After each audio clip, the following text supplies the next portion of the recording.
All right, it's time for JS Online. There's a new plan to help underperforming Milwaukee Public Schools. Yeah, but not everyone is in support of those changes. We're joined by Aaron Richards of the Milwaukee Journal-Sentinel. Aaron, there's a lot of controversy surrounding this. Kind of set the scene for us if you can. Right. So what the administration for Milwaukee Public Schools has proposed doing is taking 48 of the schools that have received failing grades on the state report cards. So looking at those 48 and taking the 25 that are most concerning and giving them some extra treatment. So that could be one of three options. The schools might just get a little bit more in-staff reforms. They could have an outside vendor come in and help the staff work with things like professional development. Or, and this is the controversial piece, they could be turned over to an outside charter management organization.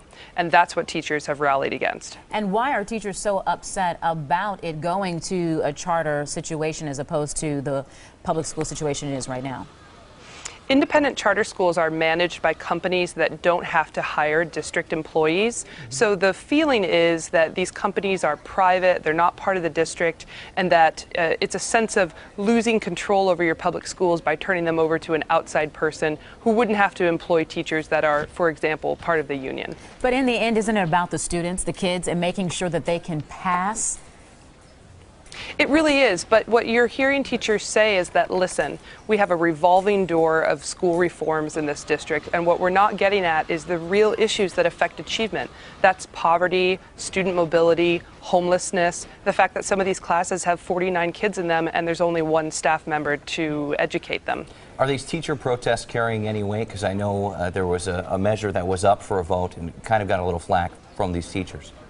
Right. So where it is right now is that the school board committee dropped the controversial proposal to turn over these schools to charter school operators, but the full school board meets next week, and they might honor the committee's recommendation, or they may decide to do something completely different, so the charter management option may still come back on the table. All right. We know, keep an eye on it. Thanks, Aaron, with the Milwaukee Journal-Sentinel. If you can read more about it online at jsonline.com. We also have a link at our website, TMJ4.com.